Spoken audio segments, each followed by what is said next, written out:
Warning: the following program is a collection of idiots talking about the happenings in the sports entertainment world. It is meant to be comedically informative. The opinions expressed on this show does not necessarily reflect the beliefs of their peers, their bosses, or the Infinite Plus network. There may be some out-of-pocket things said on this show because this is how we talk to each other. If you are young, please seek permission before watching any further. Your homies, the 3 Count Podcast. P.S. Please don't sue us. Hit him with a pin him to the ground and the crowd go wild, man down, no way out. It's not even this show today. That's right. Hi, it's your friendly neighborhood Red Dog, and this is Red Dog and Friends. No one told you life was gonna be this way. That's right. It's your boy, your nephew, your cousin, the one. Now, it's not my line at all. No, because he is not here. No, unbelievably knows all the knows. It is the Air Force veteran intel specialist, the one you call on when you need to get the job done, and your friendly neighborhood Red Dog. And this is Red Dog and Friends. And as you can see, it is me in the driver position, and we're going to talk about my friend. So the man sitting right next to me, he is, as he says, the rawest form of greatness. He is Twitch Great. The rawest form of greatness that you will never come close to. Hey, and also joining us, there's nobody else. It's just us. It's just us today. Hey, I got to be honest, though, like, in the history of this entire show, right? I tell people, right? I'm Latin, right? But I'm half white, right? So I think this is the first time where it's like 2 light-skinned dudes running the show. Budget cuts, yes, that is exactly the reason it is just us today. 100%. Hey, nobody else wanted to do the job. We got to do the job. It is what it is. We're willing to do that. We're willing to fall on that sword and help everyone. The real job squad right here. The real job squad. That's right. So let's talk about some things that are going on. We get into this intro, right, and announcements like always. You guys see we're always here talking about it. But if you guys haven't, please follow us on all of our social media platforms. You see them right there at the 3 Count Pod, over here on X at 3count_pod. Just check us out. Give us a like, follow, subscribe to our channels, right? Follow us on, subscribe to our YouTube channel. Follow us on Spotify. Check us out on Amazon Music. And then go follow us on that one app with the dumb jingle that's like iHeartRadio or however it goes, right? I can't really remember. Anyway, buy our merch on foryourwear.com. Check us out on ProWrestlingTees.com. Pick up our stuff, please. We want to support this show some more and better. Tell your mom, your dad, your auntie, your uncles, your brother, your sister, your cousins, that one person that was in your family tree, then they weren't, then they came back, then they weren't, then you put them back in, but then you cut them back out. That person, tell us about the show, and then tell your enemies about us too, because we love haters too. So do all that stuff, and then, keep checking out all the content we got going on. So with that being said, also, I need you guys to go check out, because this morning, if you guys didn't know, there was Villains Lounge that dropped. So, big ups to that show. And, go check that show out every time that they drop an episode. And then go check out Now Into the Ring. This Tuesday, you guys are going to get Ryan Frost on the show.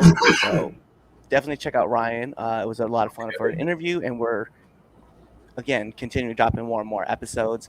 And also be on the lookout because if you guys didn't check it out, you guys didn't see, there's a new addition to the family shows. It just kind of popped out of nowhere. I just kind of wanted to do something with another person. So you guys would have checked out Phil Stamper's Now Returning to the Ring. It came out last week on Wednesday. We have another one. It's probably either dropping this Wednesday or next Wednesday. I really haven't made a decision yet, but you'll be getting another version of Now Returning to the Ring, and it will be featuring one Tyree Taylor from Prolific. So you guys can check out that episode. We're going to go and get into Temp Check. That's right. So for you guys who don't know what Temp Check is, it's simple, right? We're going to talk to you about our hottest, our coldest, and then our match of the week. And then we can hear from you guys. You guys can tell us what you guys thought, and it'll be cool. So Twitch, go ahead. Tell us what your actually. Let's just start with your coldest wrestler first, and then we'll get My into the hottest coldest one. wrestler is actually a group. So my coldest wrestler this week is Alpha Academy for that. We're out of here. We can't take this anymore. Split up. I after seeing such an abusive build with Chad Gable abusing everybody, I really thought this was going to be a different split up than what we got.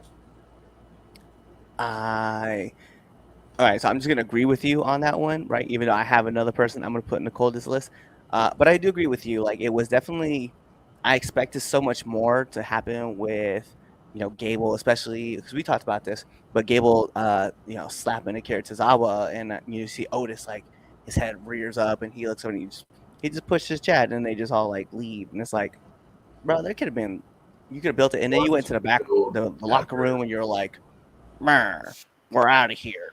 Mer. Like, okay, cool. You have the plans? Who drove? That was right.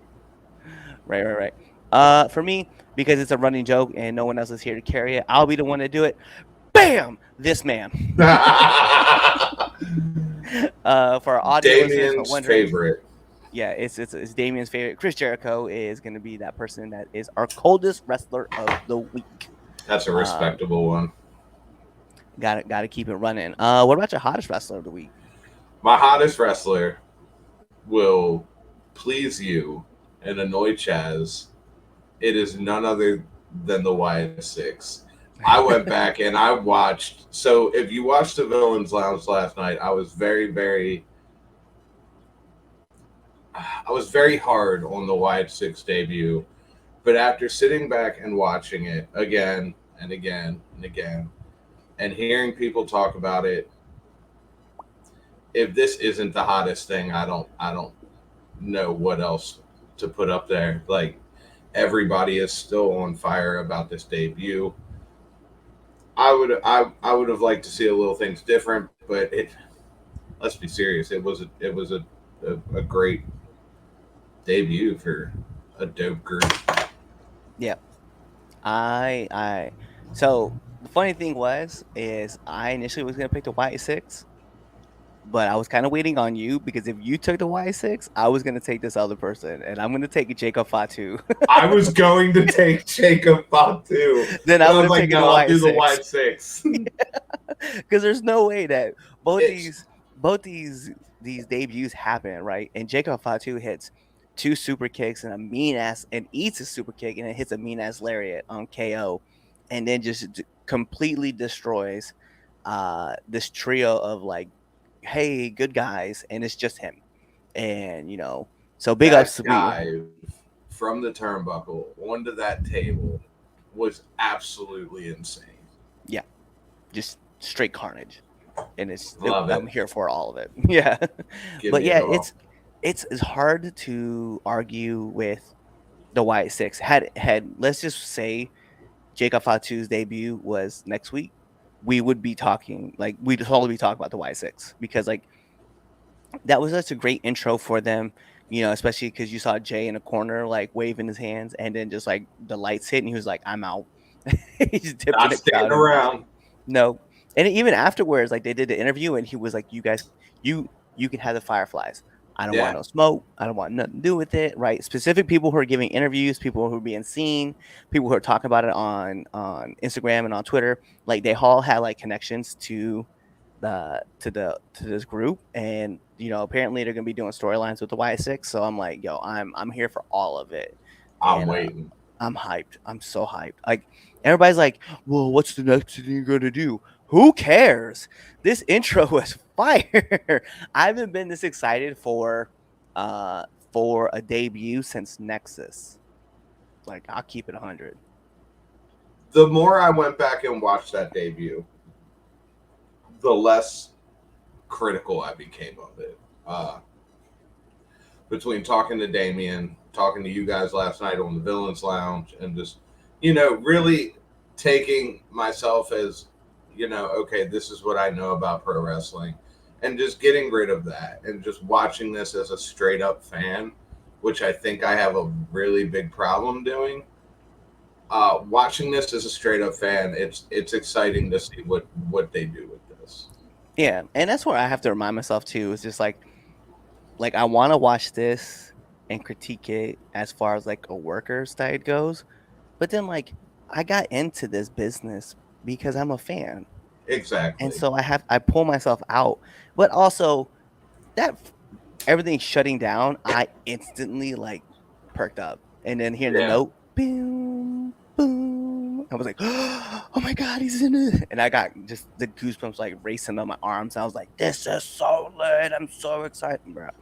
And then on the other side of things, you see Solo Sokoa put his hands up like, guys, no, don't hurt me. I'm sorry. I'm sorry. I'm sorry.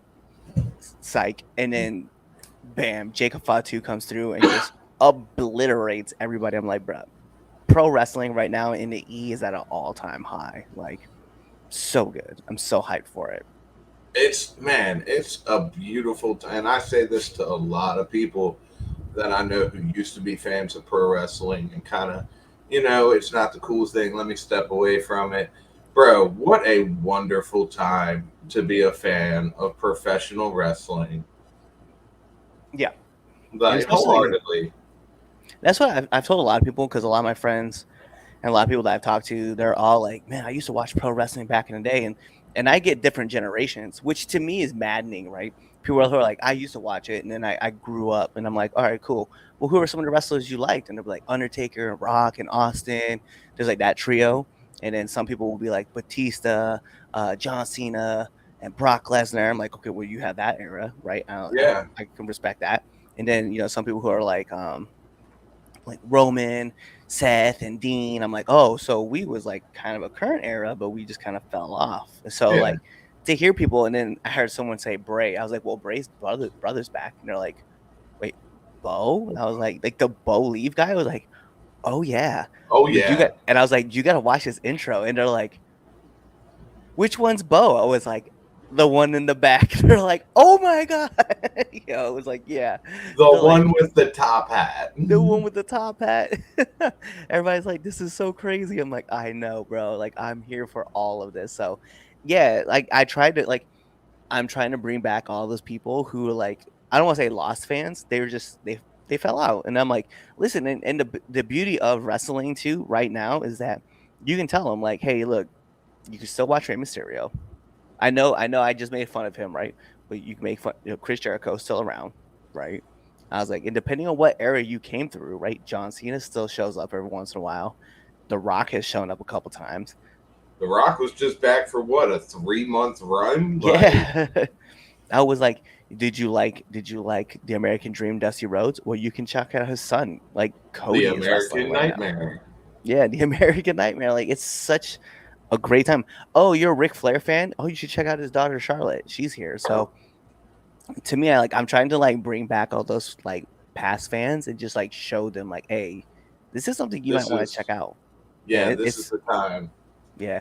And I actually had a person who told me they missed seeing Carlito. I was like, well, he's back. Wouldn't you like to know he's back and better than ever? Yeah, he's doing great things. So it's definitely fun to watch. Let me jump through here on these comments real quick. Red Dog and Friends is greater than Chaz and Friends because Chaz sucks. I can wholeheartedly agree with that. I rewatched their debut so many times. I'm really excited to see how this plan is out for the Y6. Agreed. And I'm right there. I agree with that. It's gonna be something well worth watching, like bloom and seeing where this ends up. It was funny because like, I know a lot of people have talked about, they're like, well, only 5 of the people have debuted. Who's going to be the 6th? And, there's been a lot of talks, and we talked about it on the Villains Lounge last night. But for me, I got a message to me that the 6th member is Bray Wyatt. And I was like, my heart. Bro, I love this group. This group could no longer do anything wrong. After hearing that last night and seeing how, I think it was you who pointed out when Bo lifts up the Uncle Howdy lifts up the lantern, everybody like steps in to the lantern. Like, that lantern is definitely the soul of Bray Wyatt. Yeah.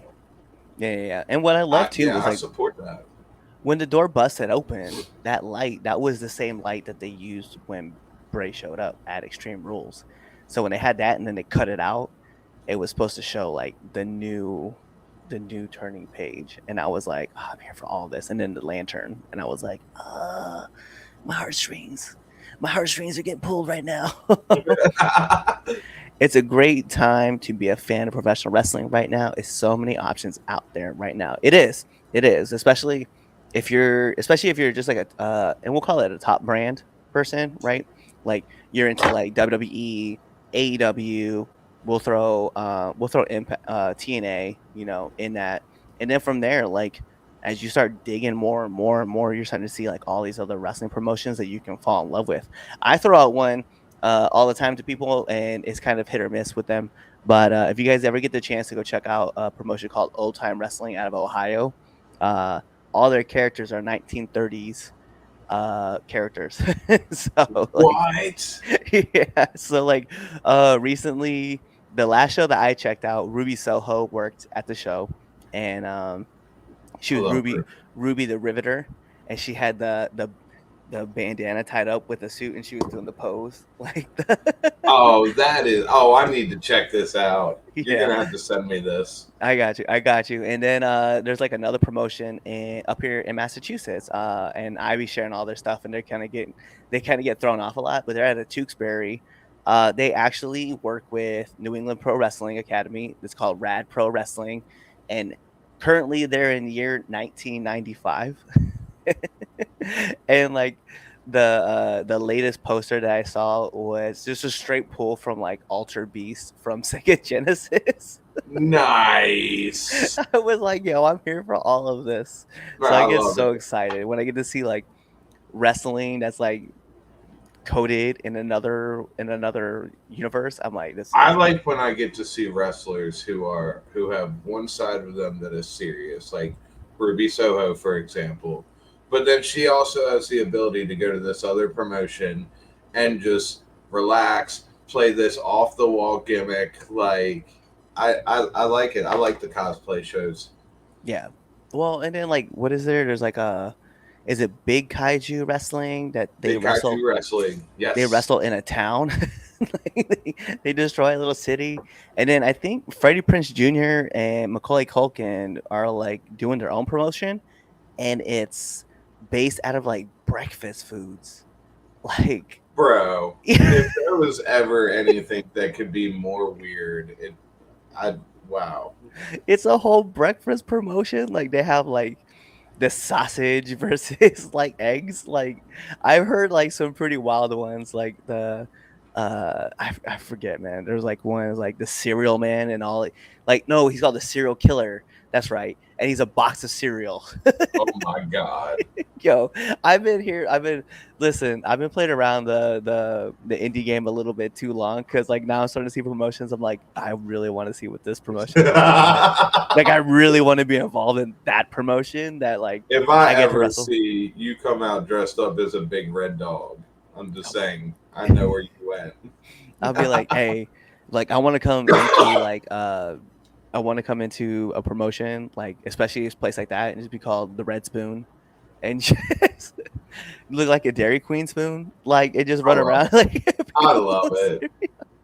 I'm just like, yo, this would be where I'm at. This is That's how I've been awesome. thinking. Yo, so let's get into this first debate topic, right? Let's go. AEW has some low ratings. It's their lowest rated show, right? I think it's like 508,000 people viewed Wednesday night show. What's to blame? Lack of consistency, lack of real storylines. Like, I understand AEW is trying to do it based off of the win-loss record. To be honest, it's a number of things, and I don't know if I could pinpoint just one. Mm. I don't think there was any sort of. I don't think the Stanley Cup Finals is on, so they can't blame it on any other major sporting event. Like, I say a lot of wild things about AEW just to get under Damien's skin, but if you sit back and look at it, man, they got some real issues, and now it's starting to affect their ratings. Like, Yeah. I think the top one. I think my top problem with AEW is that there is a lack of consistency from show to show to show. Like I know they're trying to fix that, and I'm okay with that. But there's like no real big storylines. Your champion isn't really being featured as your champion. They're yeah, kind of like in the middle of the card. Like that's where Swerve was at the beginning of this. Like not even at the beginning of the show. You know what I mean? Like we have a lot of problems that we're not addressing. Like it was cool the first couple years because you got all these like dream matchups, and so people were tuning in because you know the Bucks were doing a ladder match against you know the against the Lucha Bros, and they're going through double tables and they're taking these crazy risk bumps, right? And I think there's a point where fans are just not going to respond anymore because they're looking for whatever that next thing is going to be. And the one thing about WWE is that the storylines keep you hooked and they keep you consistent. And I think that's what AEW kind of needs to get back to is this idea of like, hey, we can put on these fire matches and tell these fire storylines. And I think we're getting there, right? Because I mean, right now with the Young Bucks kind of being like the circle point of everything, where like you know there's like especially with the situation where the Acclaim came out and they cut off their microphone, and then there's Okada, talking about them, right? We could talk about that highlight moment, but like when you talk about the four pillars of your company, right, as far as like Darby, MJF, um, Jungle Boy, and then Sammy Guevara, and for a while none of them were there. They were all gone. And so like and then you're missing Britt Baker, right? Like she was one of your big draws. She's not there. So what are we doing? We're not investing in the people that we need to invest into. Like the crowd is telling you who they want to hear from or what they want to see from, and you're not really giving them anything. Like sure, it's we're like if you don't know, like if you are a wrestling fan and you are scrolling through the channels and you see this promotion AEW, and then you see these people, Sammy Guevara, Jungle Boy. Who the fuck are these people? Like, it goes with the comment that Keith Ross just put in. You need to explain who these wrestlers are. Like, somebody like, your casual wrestling fan who's used to seeing John Cena, Batista, et cetera, et cetera, et cetera. We know who they are. But if you're scrolling the channels and this catches your attention and it's like, okay, week 3 comes along, you still don't know who these people are. And going back to what you were saying about the world champion being in the middle of the card and stuff like that, it's hard to take you serious when your world champion is being treated like an intercontinental champion. yeah, and you're putting on these you're putting on these banger like 8-man tag matches as your main event, but like Swerve deserves so much better than this. And then, again, we need to explain who these people are. We got to build these programs up. Like people were hyped about Wardlow coming in because Wardlow's packages, like in January, were really cool. Like here's this guy coming in. He looks like the Terminator. He's like destroying these two randos. I'm still talking about that was in the first year. Like we're talking about January when that came out, and then like he shows up with MJF, and then starts to destroy. But then guess what? What's he doing now? He's just the like he at one point was like lined up to be like the next dude to take on the world championship, and then what happened? You just stuck him with the Undisputed Kingdom, and like now he's just another dude. And then every time he gets beat, guess what?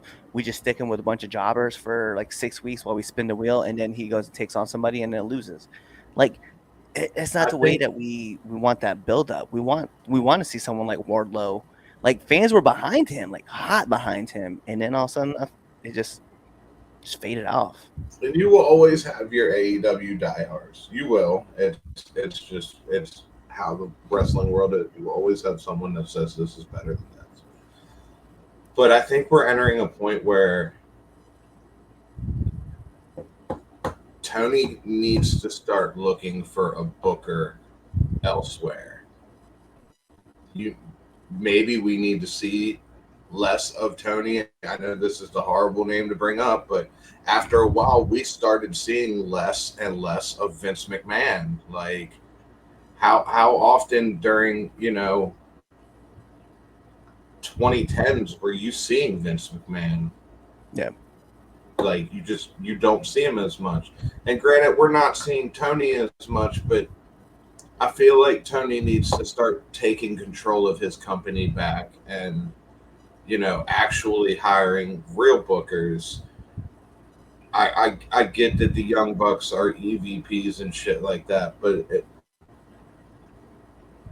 I feel like if they're really EVPs, maybe less TV time for them and more like backstage politicking time for them. Like something, I feel like until they start working from the interior out and fixing the problems, it'll probably never get better. Yeah, I think another thing is like if this is gonna be Bryan Danielson's last like a full-time wrestler, then he needs to start taking full-time bookings, like Yeah, being a full-time booker. Like yeah, he's a guy that has the eye for the business, similar to how Hunter does, and can understand like the concepts of like how things are gonna roll and how people are gonna move. And I think he's that guy because I'm not gonna lie, man. AEW puts on fire matches, but they do. there has to be something else tying me into it too. Like I want to get wrapped up in the characters. Like I talk about Orange Cassidy all the time. Like I love Orange Cassidy. I know a lot of people hate him. A lot of people sit there and they're like, he's not a real wrestler, blah blah blah blah. But guess what? He does everything you need him to do. He tells the story. He gets the matches moving. Everything that you look for in a match, he does. And I cannot sit back and like I watch him and then like he's him, Shane Taylor, right? That's another person I love watching, Shane Taylor Promotions, right? There are certain wrestlers that I want to see move, but if they're not the big needle movers, then where are your big needle movers and how can we invest into them so that they are equivalent to a Roman Reigns?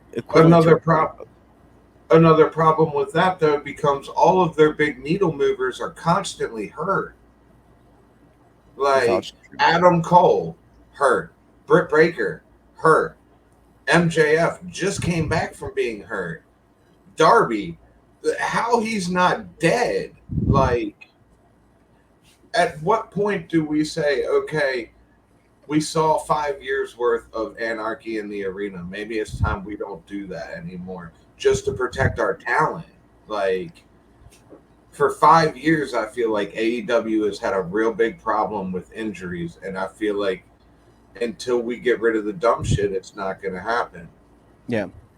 And it maybe and it does come down to like, hey, I know you guys wrestle once a week on the show or once a week on Collision or once a Rampage, right? You're gonna put on one match, and then you work at ROH. Like, I don't know, man. Like the fact that Athena is in ROH right now, and she's been the longest women's champion, and no one's talking about it on AEW is a bother to me. Like she's a needle mover if you let her be.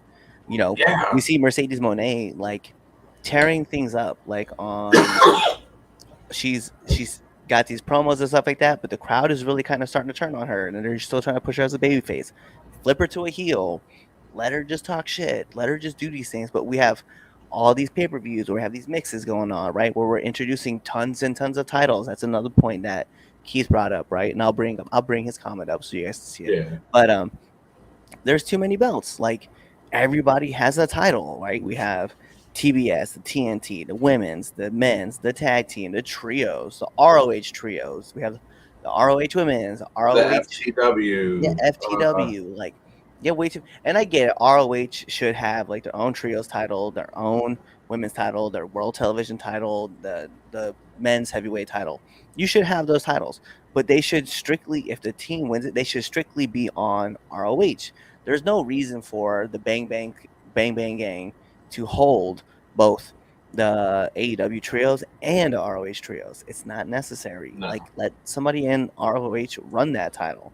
And then you gotta have a plan for all this talent. Like, what is Jay White doing?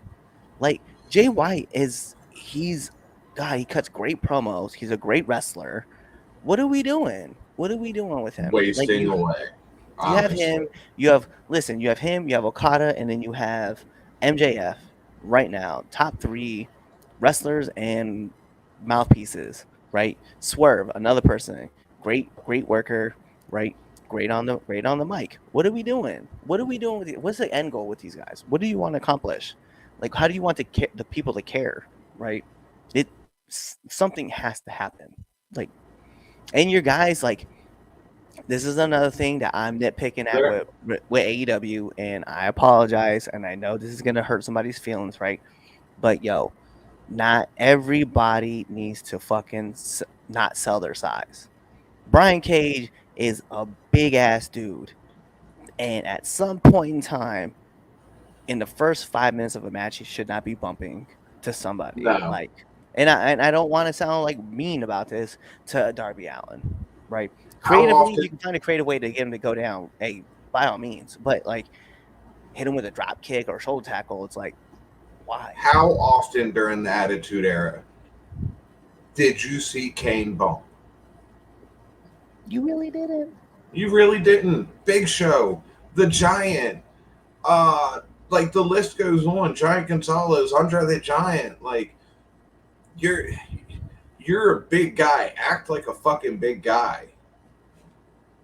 I'm looking at someone like like Wardlow, right? Wardlow should look like he is a destroyer of all worlds.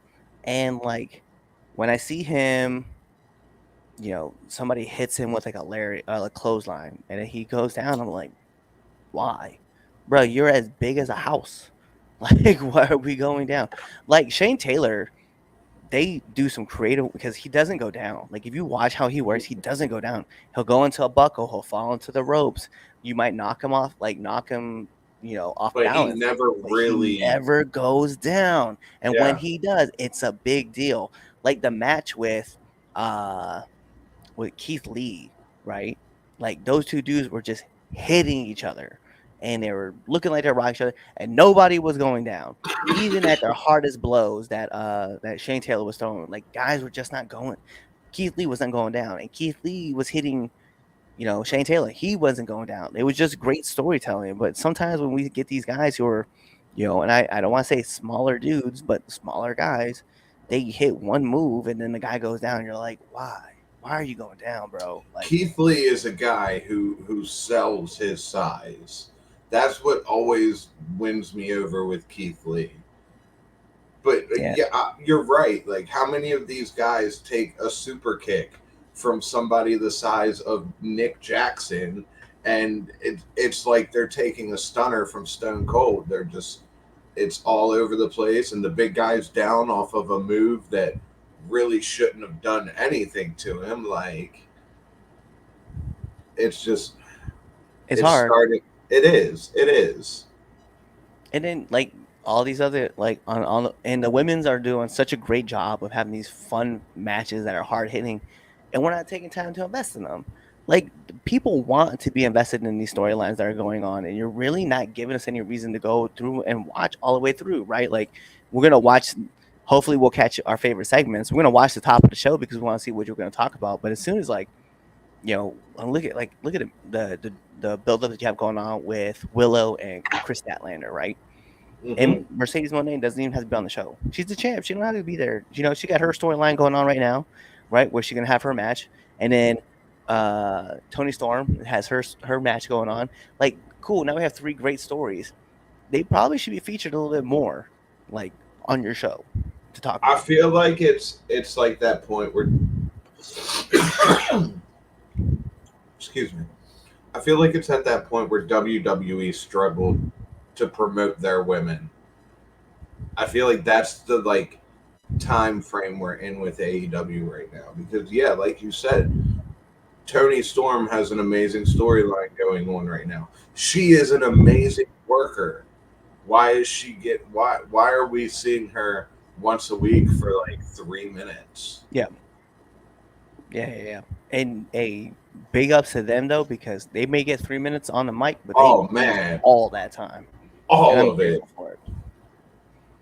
But, like, I'm great and grateful. Like, I mean, if you're looking to try to figure out a way to get things moving right in a direction, then look at how WCW booked their talent at the beginning, right? I'm not talking about the end, right? I'm talking about at the beginning, right? Because you have all these fire, like, you had the luchadors tearing it down, right? So your little guys can start off these shows like super hot, bring in some of the mix of big guys, bring in your women, right? Then go back and grab some of your main eventers, and then you're world champion. And that should be really like I feel like that should be the formula, right? Like your champion should be closing out your show because that's why he's there. He's your champion.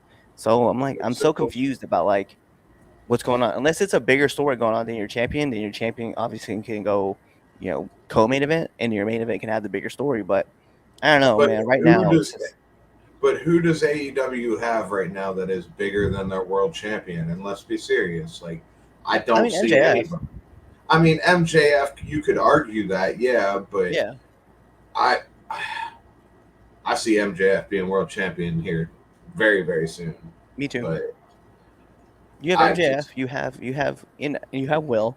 Like I'll give Will Ospreay his yeah, I'll agree with that, but the problem is I want Swerve to be on the same level as those guys. And yeah, he is on that level, but you're not featuring him as that level. You're like, oh yeah, he's, you're great and all that. They're going to cut this segment in the third segment. They're going to cut this promo against each other, and that's it. Like this will be my closing argument on AEW, real quick. They also need to realize not every ex-WWE guy needs a job. This is true. This is true. But if you look at the way TNA is booking like Mustafa Ali and Nick Nemeth, like they're killing it, and I watch TNA because of it. That is, like you just said, that is the reason I tune into TNA wholeheartedly. Yeah. Not even gonna bullshit it. And to be fair, right? Not saying that you shouldn't be signing every AEW talent or every ex-WWE talent that comes out, right? But there's certain people that you can sign. Like AEW has signed like the majority of these guys who could be needle movers, and just not put them in places. And again, injuries do happen. I do understand that, and I 100% agree. Like they do happen, right? But when Adam Cole comes back to being full healthy, like I expect to see him he has to be moving these needles. Like he has to be getting these crowds involved. So you got to get your people involved as much as possible and get this crowd like hyped up. Not just like not your crowd in the arena. Your people who are watching on the TV. Like there's got to be certain people that are watching. It's very easy for somebody who's watching on TV to just go click and change the channel. Yeah. Let me jump through these comments real quick. AEW needs to do vignettes, explain who wrestlers are, no real build-ups beyond a few top guys, and too many belts. 100%. I agree with it. Yep. I agree with it. You got a lot of old-timers that come in and help Tony. An outsider definitely is needed. Yeah, and you know what's funny? He blocked Chaz, but if Cornette came through and started help setting things up, I don't know if I would disagree with the move. I wouldn't disagree with it at all, to be honest. Like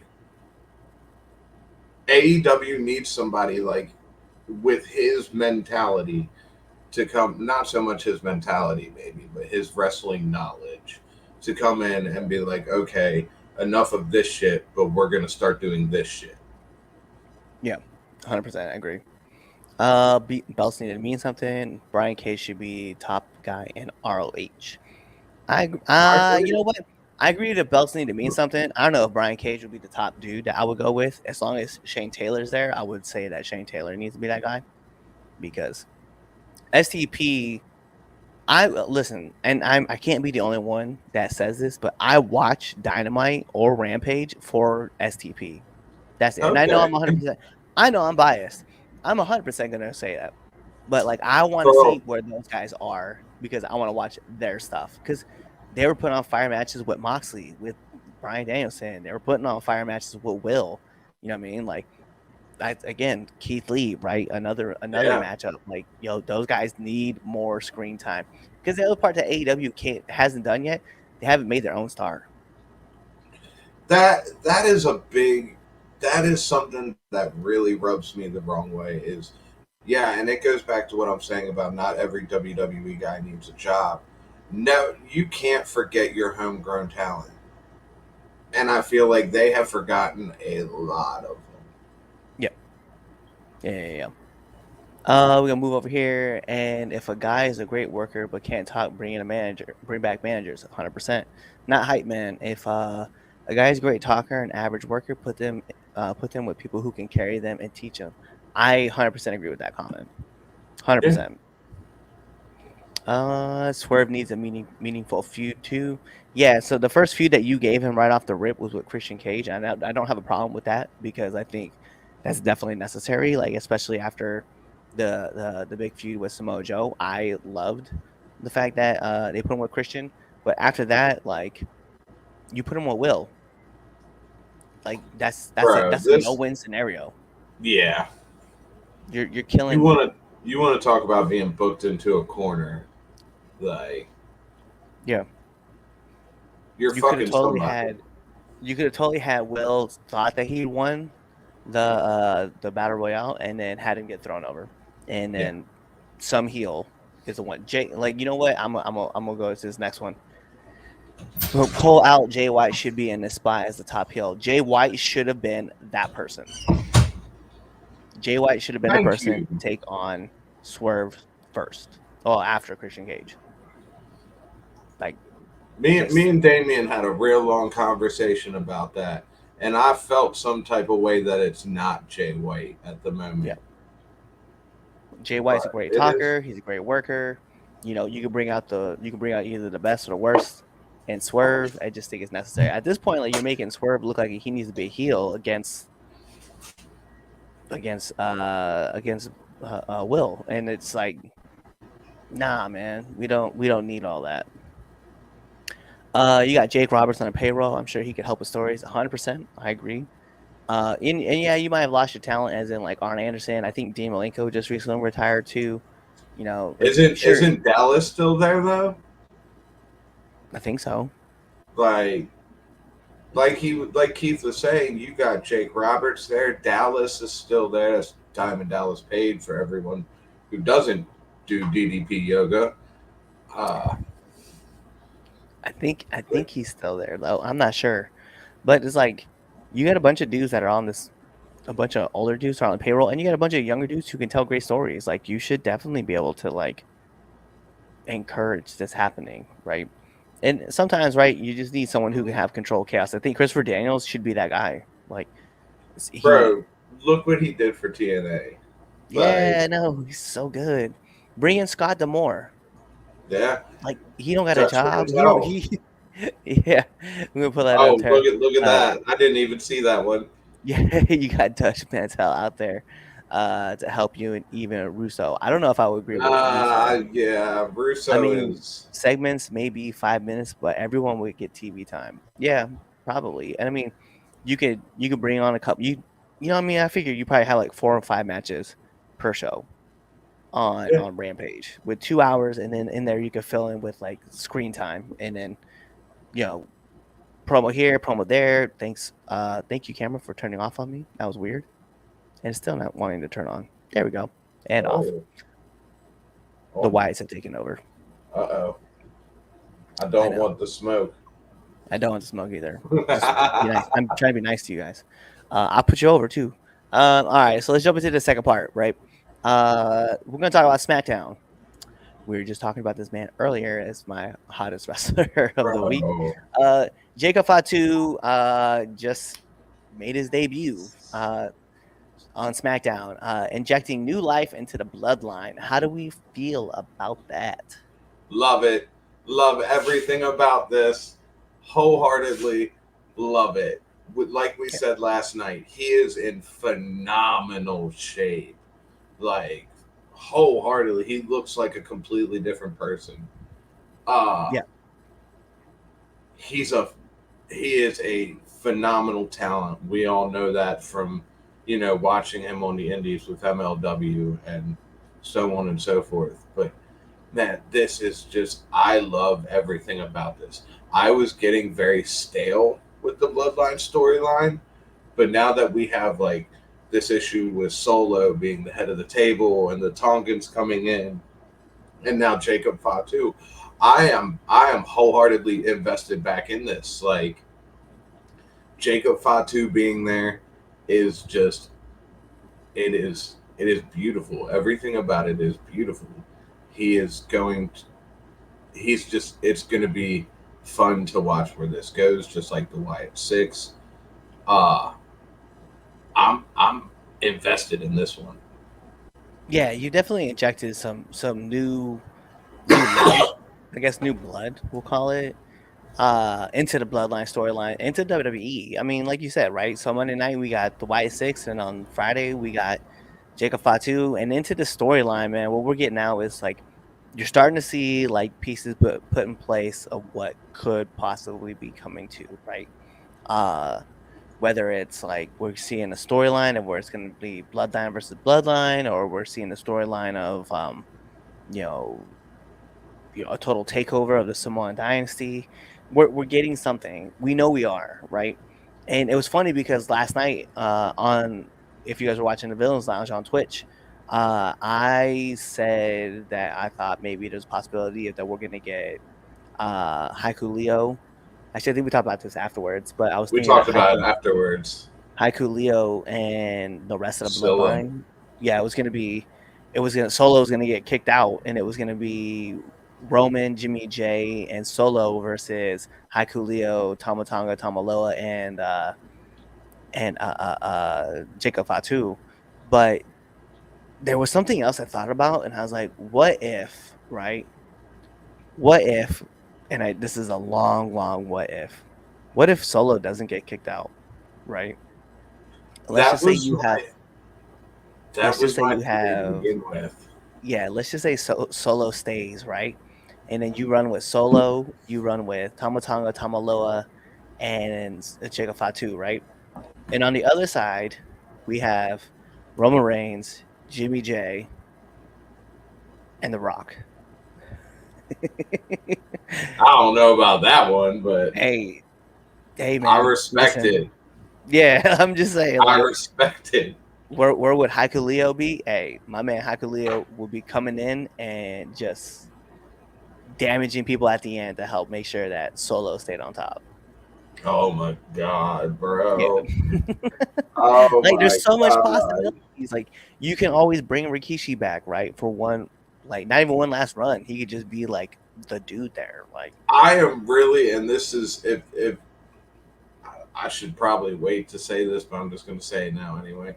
I am really waiting for them to kick Paul Heyman out and bring like Haku or bring in Rikishi as the wise man. Yeah. Somebody that is actual leader. Bloodline, like keep it as pure as possible. And then, and they wouldn't even refer to him as a wise man. They would just call it the spiritual leader. Like, I can see that. I can see that happen. That'd be cool.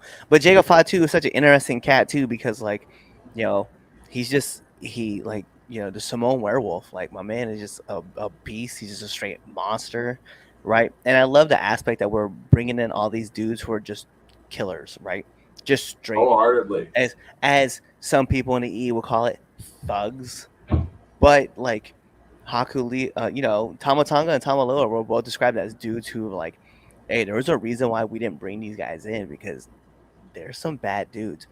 But then you bring in Jacob Fatu, probably outside of Jimmy and Jay, a person who's done some real time, in real life, like yeah. And this man is a legit convict, people. Like, there is no storyline behind that. He is 100% a convict. Mm-hmm. He's reformed. Reformed, of course. Shout out to Jacob Fatu, man. I love everything. I can't wait to see where this goes. I remember when he was introduced, and I was introduced to him through MLW, and I watched him with Contra, and I was like, "Who's that guy?" I was like, "That looks like." He looks like he's a Samoan, and they're like, "Oh yeah, he's part of the Samoan dynasty." And I saw Rikishi, and I was like, "Oh god, he's gonna be a WWE someday." And like 4 years later, here he is. A friend of mine named Nui, who I want to say used to, I don't know if he still works for EWA, put me on to Jacob Fatu. So shout out to Nui for putting me on him. Yeah, I'm excited. I'm so happy for him too, and it's cool because like, we've had so many wrestlers come on the podcast for like Now Entering a Ring, and like to look back and see a bunch of those guys and girls, right, start breaking through and start like hitting in that next level, like it's so much fun. And I was like, I Beautiful. wish I would have sent an email out to Jacob Fatu back in 2020 and see if I could have brought him on the show. Bro, that Yeah. would have been an awesome episode. And That would've been- specifically in 2020, because let's be real, nobody was doing anything in 2020. We were all No. sitting around. I Yeah. was literally booking people for that podcast.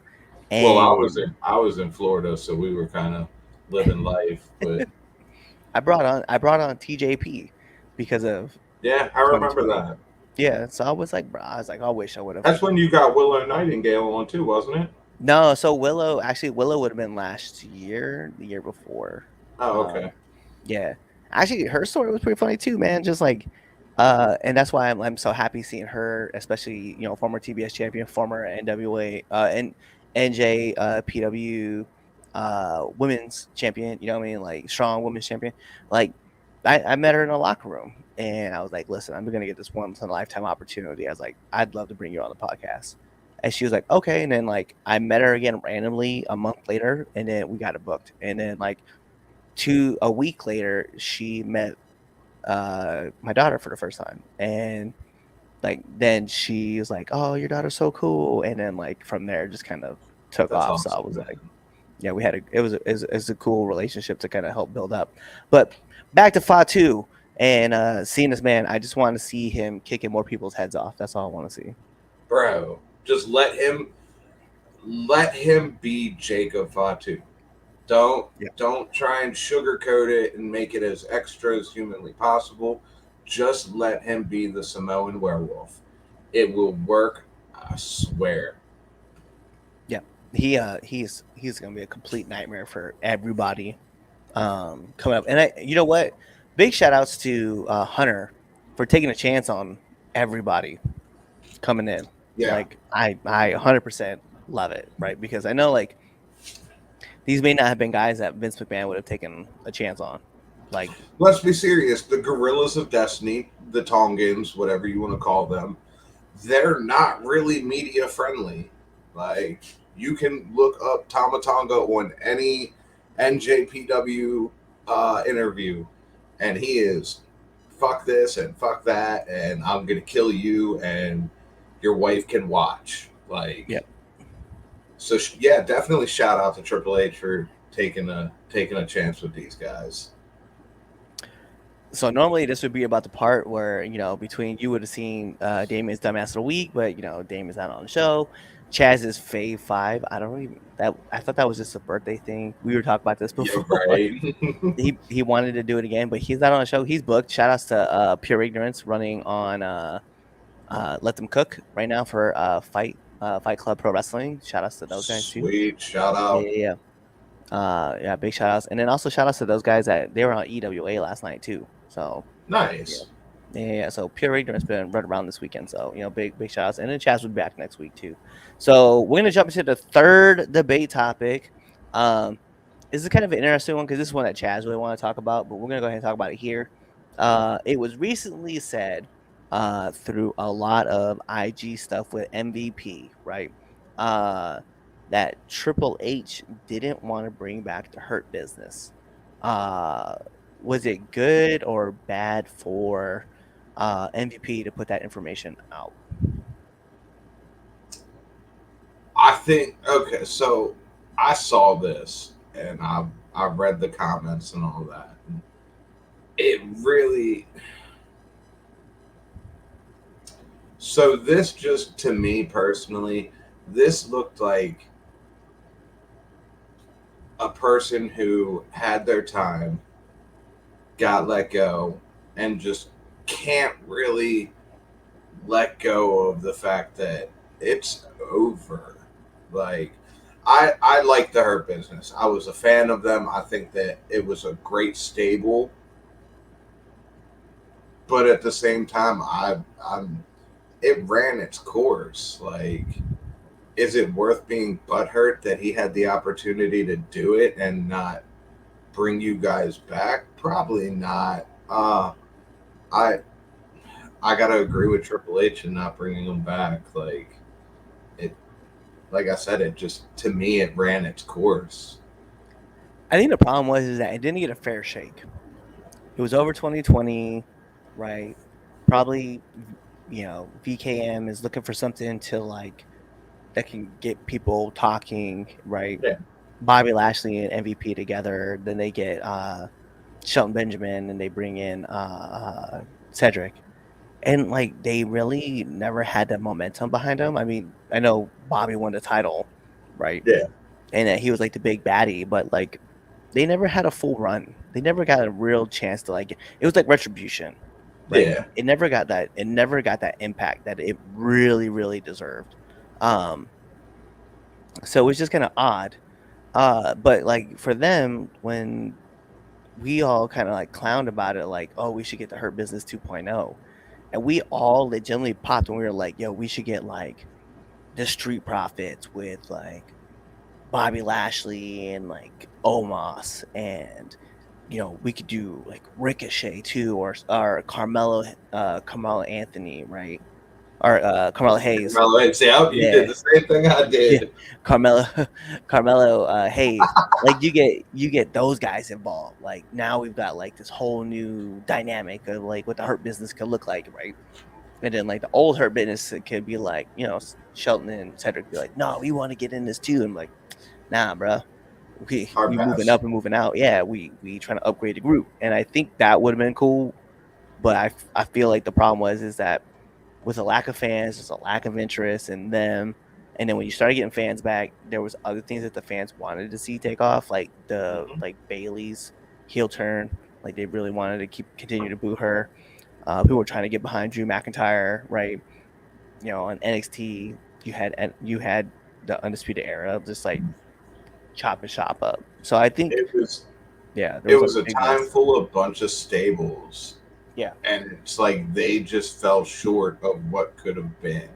Yeah. I think that's the problem. I agree. I think that they should have they deserve another run with something else that's gonna hit, right? And I think if MVP came back with Bobby Lashley and the Street Profits really got that full chance to turn heel, like you can do some serious damage. I would love to see a fully committed heel turn for the Street Profits. Yeah. Like, I think the fans just want to cheer them though. Like they don't want to turn on them. That would be probably the hardest group to turn on. Yeah. But it was cool seeing Bobby Lashley as world champion for the brief period of time that it was. But when you look at that, you could have made Shelton Benjamin and Cedric Alexander tag team champions, but then you have to look at who was also around as a tag team at that time, and it didn't make sense. So I mean, it would have been cool to see them blossom, but it wasn't meant to be. Yeah. Unfortunately, it just didn't work out like for them. Like I think the Hurt Business was. I don't even want to say they're pieces away because they weren't. They were on point. Like at one point, like Cedric and Shelton were like just holding things down while Bobby was just running. Wow. And MVP can talk. Like we know this. So it's not like they lacked a mouthpiece or anything like that. It's just the timing wasn't there for y'all, man. Nah, it was. It didn't work out, unfortunately. But I do think that the Hurt Business 2.0 should be a thing. I think Bobby needs to come. Bobby needs to be the head, right, when he comes back from being injured. Definitely the Street Profits. MVP needs to come back. Omos needs to be thrown in, and Carmelo Hayes needs to be in that group. And those guys need to just run rampant over everybody. Like it should be a thing. And I know people are gonna be like, "Well, Carmelo Hayes is a star on his own. Why does he need to be with those guys?" He's still young in the game. Like, to be mentored by someone like Bobby Lashley and MVP, like I think that would help him. Like, didn't he already shoot down Bobby Lashley's offer and help though? Yeah, but I think if you stick him into like a losing streak, and then have Bobby just kind of be there to be like, "Yo, let me help you, let me help you, let me help you," and he keeps turning it down, and then finally, like one day, Carmelo just snaps. And there he is. There's a let me be real. There's one of my favorite moments, right? Just in wrestling, right? And yes, I know it's a mark out moment for me, right? But Trish Adora was crying after a match, right? This was on Ring of Honor before I got bought by AEW. She's crying after a match, and Shane Taylor walked up, lifted her chin up, right? Grabbed her by the hands and stood her up, and he said, "You're too powerful and too beautiful of a queen to be sitting here in tears." That's it. Didn't tell her anything else and just walked away, right? Damn. And it's like, yo, this is a moment where like he's literally telling, yo, we can bring you into Shane Taylor Promotions, but just not saying it. Just like, hey, don't do that. And that's the same thing you do with Bobby. Bobby, Carmelo beginning a phase, right? He gets upset. Bobby could be like, hey man, no, King, don't be like that. I respect that. Yeah. I respect And then that. you do these kind of little turn vignettes as it goes along, right? And then finally Bobby Lashley looks at Carmelo Hayes and it's like, hey man, you done playing yet? Come on, follow my lead. I got you. And then that's it. Putting it like that, I could get behind that. That's what I'm saying. And then at that point, like Carmelo turns, Carmelo's in the group, right? Bobby's there. Omos is obviously like the big giant that he is, and then the Street Profits turn, and now you have this group of just males that are just like, hey, we about to run a rough shot over everybody. And I'm like, that's what I'm here for. Now you got a group of alpha males ready to do alpha male shit. But the other problem though, and this was my counter to my own argument, you have so many factions right now that one of them has to go. And who goes? You know what I mean? Because you have the Judgment Day, you have LWO, you have well, Judgment Day is already falling apart, you could argue. Yeah. So you could say that Judgment Day is on its way out. Final Testament is okay and all, but I wouldn't be mad if they broke up. Right. Like, I think Karrion Kross can do this all on his own. He doesn't really need a group with him. And I think AOP coming back, like, they can do these things on their own. They don't. I mean, they got Paul Ellering back. They don't really need, like. That would be the group worth getting rid of to bring back a Hurt Business 2.0. Yeah. I would love to see them kind of disbanded. I'm gonna be honest too. Kind of want Judgment Day. Just finally, I know that's the plan, is to boot Damian out and then have just Finn take over as like the group leader.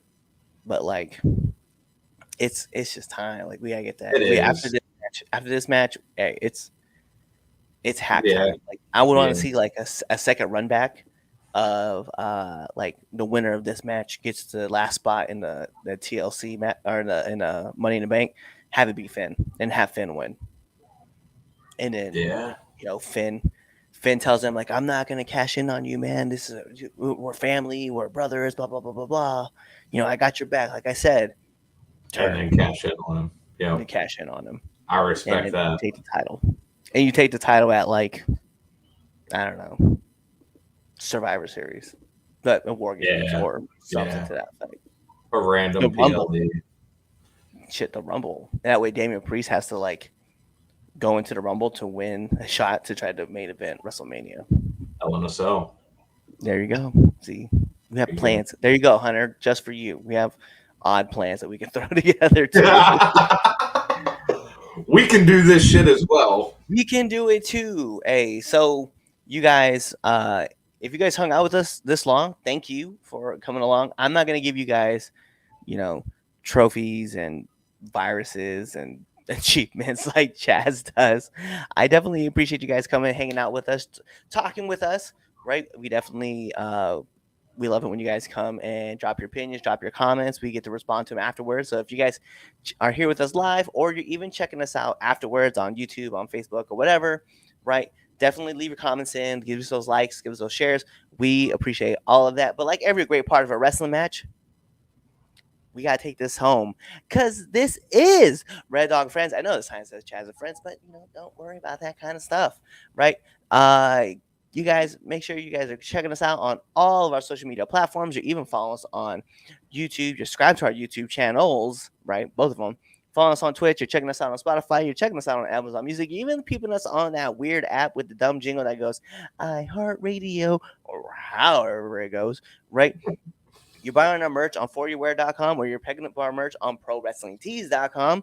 You're either, sharing this, liking this, commenting on it, or doing all three. You're even talking to your mom about it, your dad about it, your auntie, your uncles, your grandma, your grandpas, your cousins, your nephews, your nieces, all those people, your friends, even the haters that you have, because we love haters too. Doing all that stuff, or really, you're just kind of like waiting for me to end this episode, checking out that outro, and then choosing another episode to listen to. Yep. Kawaii. Hey guys, it's the host of the 3 Count, Chaz Evans here. Make sure to let you know that I don't run shit, I don't do shit, I just talk shit. And make sure you subscribe to our podcast. What else should you do? You should also follow us on all social medias. That's the Facebook at 3 Count Podcast, the Instagram at 3 Count Pod, and the Twitter at 3count_pod. Also, if you like us a lot, you should definitely buy a t-shirt at prowrestlingtees.com/3countpod, and that's the number 3. Don't be an idiot and type in THREE, because you're not going to find anything. So make sure you follow us at 3 Count Pod or 3count_pod on Twitter and buy a shirt. Be there or be somewhere else.